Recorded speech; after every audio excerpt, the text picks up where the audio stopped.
ಅಥಣಿ ತಾಲೂಕಿನ ಸರ್ಕಾರಿ ಆಸ್ಪತ್ರೆಯಲ್ಲಿ ಸರ್ಕಾರಿ ಅಧಿಕಾರಿಗಳು ಲಡ್ಡು ತಿಮ್ಮಯ್ಯ ಏನ್ ಬೇಕು ಮಲ್ಲಯ್ಯ ಅಂತಿದಾರಂತೆ.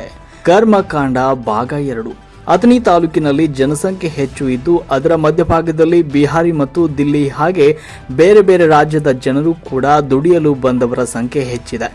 ಅವರು ಬಂದರೂ ಕೂಡ ಅವರು ಇಲ್ಲೇ ತಮ್ಮ ಗುರುತಿನ ಚೀಟಿ, ಆಧಾರ್ ಕಾರ್ಡ್, ರೇಷನ್ ಕಾರ್ಡ್ ಮತ್ತು ಮತದಾರರ ಯಾದಿ ಮಾಡಿಸುವುದು ಸಹಜವಾದ ವಿಷಯ. ಅದೇ ರೀತಿಯಲ್ಲಿ ಅಥಣಿಯಲ್ಲಿ ಪ್ರತಿನಿತ್ಯ ತಾಲೂಕು ಮತ್ತು ಗ್ರಾಮ ಹಾಗೂ ಪರ ಜಿಲ್ಲೆಗಳಿಂದ ಸುಮಾರು 60,000 ಜನರು ಬಂದು ಹೋಗುವುದು ಸಹಜವಾದ ವಿಷಯ. ಆದರೆ ನಮ್ಮ ತಾಲೂಕಿನ ವೈದ್ಯರು ದಿನನಿತ್ಯ ಬೆಳಗ್ಗೆ ಎದ್ರೆ ಸಾಕು ರಾತ್ರಿ ಮಧ್ಯಭಾಗದವರೆಗೂ ಪೈಸಾ ಬೇಕೋ ತಮಾಷಾ ಬೇಕೋ.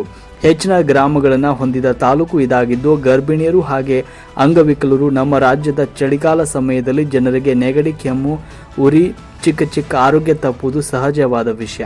ಇದೇ ಒಂದು ವಿಷಯವನ್ನು ಇಟ್ಕೊಂಡು ರಾತ್ರಿ ವೇಳೆ ಗರ್ಭಿಣಿಯರು ಆಸ್ಪತ್ರೆಗೆ ಹೋದರೆ ಸಾಕು, ದುಡ್ಡಿನ ಆಸೆಗಾಗಿ ಗರ್ಭಿಣಿಯರಿಗೆ ಡೆಲಿವರಿ ಮಾಡಲು ಇನ್ನೂ ಸಮಯ ಇದೆ ಎಂದು ಗರ್ಭಿಣಿಯರಿಗೆ ಚಿಕಿತ್ಸೆ ನೀಡದೆ ಸ್ವಲ್ಪ ಸಮಯದವರೆಗೂ ಬಿಟ್ಟು ಅದೇ ಗರ್ಭಿಣಿ ತುಂಬಾ ಹೊಟ್ಟೆ ನೋವ್ತಾ ಇದೆ ಅಂದ್ರೆ ಸಾಕು, ನಿಮ್ಮ ಹೊಟ್ಟೆಯಲ್ಲಿ ಮಗು ತಿರುಗಿದೆ, ಬಾವು ಬಂದಿದೆ ಅಂತ 108 ರೀತಿ ಭಯ ಹುಟ್ಟಿಸಿ ಸಿಸರಿನ್ ಮಾಡಬೇಕು, ಇಲ್ಲದೇ ಇದ್ರೆ ಮಗುವಿಗೆ ಅಥವಾ ತಾಯಿಗೆ ಸಮಸ್ಯೆ ಆಗಬಹುದು ಅಂತ ಹೇಳಿ ಬಂದಂತಹ ಗರ್ಭಿಣಿಯರ ಕುಟುಂಬದವರು ಮೊದಲೇ ಬಡತನ ರೇಖೆಯಲ್ಲಿರ್ತಾರೆ.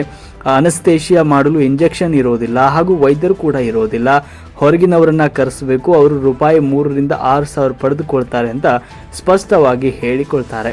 ಅದನ್ನ ತಿಳಿದುಕೊಂಡಾಗ ಓ ದೇವ್ರೆ, ಇದು ಎಂತಹ ಗೋಳು. ಅಂತಹ ಸಾರ್ವಜನಿಕರು ಡಾಕ್ಟರ್ಗಳ ಮುಂದೆ ಕೈ ಮುಗಿತೇವೆ, ನಮ್ಮ ಹತ್ತಿರ ದುಡ್ಡು ಇರೋದಿಲ್ಲ, ಹೇಗಾದರೂ ಮಾಡಿ ಉಳಿಸಿಕೊಡಿ ಅಂತ ಹೇಳಿದರೆ ಆ ಸಮಯದಲ್ಲಿ ಇವರು ಸತ್ಯ ಹರಿಶ್ಚಂದ್ರ ಆಗಿಬಿಟ್ಟಿರ್ತಾರೆ. ಇವರ ಆಟ ನೋಡಿದರೆ ತಾಯಿಯ ರೂಪ, ತಂಗಿಯ ರೂಪ, ಅಕ್ಕನ ರೂಪದಲ್ಲಿ ಕಂಡು ಬರ್ತಾರೆ. ಆ ಸಮಯದಲ್ಲಿ ಏನು ಮಾಡುವುದು, ನಮ್ಮಲ್ಲಿ ಅನಸ್ತೇಷಿಯಾ ಡಾಕ್ಟರ್ ಇಲ್ಲ ಅಂತ ರಾಜ್ಯ ಸರ್ಕಾರದ ಮೇಲೆ ಹಾಕುವುದು ಇವರಿಗೆ ಸಹಜವಾದ ವಿಷಯವಾಗಿದೆ. ಆ ಸಮಯದಲ್ಲಿ ಯಾವುದೇ ದಿಕ್ಕು ಕಾಣದೆ ಗರ್ಭಿಣಿಯರು ಆಯ್ತು ಮಾಡಿ ಅನ್ನುವ ಸ್ಥಿತಿ ನಿರ್ಮಾಣವಾಗಿದೆ. ಇದೊಂದು ಗೋಳಾದ್ರೆ ಪ್ರತಿ ತಿಂಗಳಲ್ಲಿ 1 ಬಾರಿ ಅಂಗವಿಕಲರ ಪರಿಶೀಲನೆ ಮಾಡಿಕೊಂಡು ಅಂಗವಿಕಲ ಅಂತ ಸರ್ಕಾರದ ದಾಖಲೆ ಇವರು ನೀಡ್ತಾರೆ. ಅದರಲ್ಲಿ ಕೂಡ ತುಂಬಾ ಕಮಾಯಿ ಇರುತ್ತದೆ. 100%ಗೆ 2,500, 60%ಗೆ 1,000 ಜನರ ಹತ್ತಿರ ಲೂಟಿ ಮಾಡುವುದು ಅಂದ್ರೆ ಇವರಿಗೆ ಸಹಜವಾದ ವಿಷಯವಾಗಿಬಿಟ್ಟಿದೆ.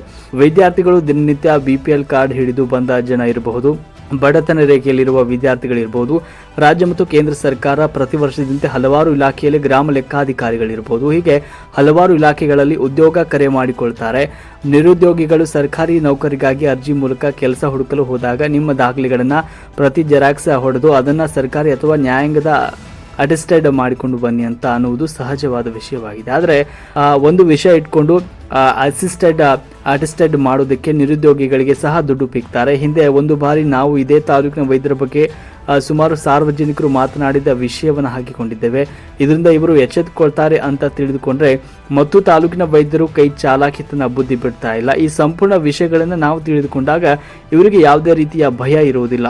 ಭಯ ಯಾಕೆ ಇರುವುದಿಲ್ಲ ಅನ್ನುವುದು ಮಾಸ್ಟರ್ ಆಫ್ ಕಿ ಇವರ ಹುದ್ದೆ, ಇವರನ್ನ ಯಾರು ಕೂಡ ಏನು ಮಾಡಲು ಆಗೋದಿಲ್ಲ ಅಂತ ಒಂದು ಬಾರಿ ನಮ್ಮ ಮೇಲೆ ಏನಾದರೂ ಮಾಡಿದರೆ ನಾವು ಡಾಕ್ಟರ್ಗಳು, ನಮ್ಮಲ್ಲಿ ಕೂಡ ಸಂಘಟನೆ ಇರುತ್ತದೆ. ಒಂದು ಬಾರಿ ನಾವು ಎಲ್ಲಾದರೂ ಪ್ರತಿಭಟನೆ ಮಾಡಿದರೆ ಹಲವಾರು ಜನ ಚಿಕಿತ್ಸೆ ಸಿಗದೆ ಮರಣ ಹೊಂತಾರೆ.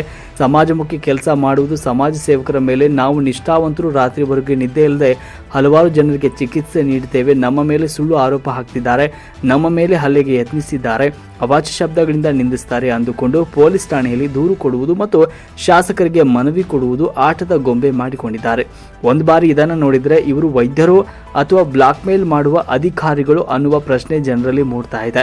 ಒಂದು ಬಾರಿ ಎಲ್ಲಾದರೂ ಚಿಕಿತ್ಸೆ ತೆಗೆದುಕೊಳ್ಳುವ ಜನರು ಇವರು ಮಾಡುವ ಕೆಲಸ ಪತ್ರಕರ್ತರಿಗೆ ಮತ್ತು ಸಮಾಜ ಸೇವಕರಿಗೆ ಹೇಳಿದರೆ ಚಿಕಿತ್ಸೆ ಪಡೆಯಲು ಬಂದ ಜನರಿಗೆ ನಮ್ಮಲ್ಲಿ ಬೆಡ್ ಇರುವುದಿಲ್ಲ, ಯಾವುದೇ ಮೂಲೆಯಲ್ಲಿ ಬಂದು ನೋಡಿಕೊಂಡು ಹೋಗುತ್ತೇವೆ ಅನ್ನುತ್ತಾರೆ.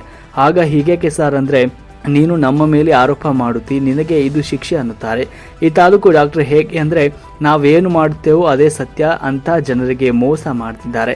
ಇದಕ್ಕೆ ಯಾವಾಗ ಕಡಿವಾಣ ಬೀಳುತ್ತದೆ ಅಂತ ಸಾರ್ವಜನಿಕರು ಮಾತನಾಡಿಕೊಳ್ಳುತ್ತಿದ್ದಾರೆ.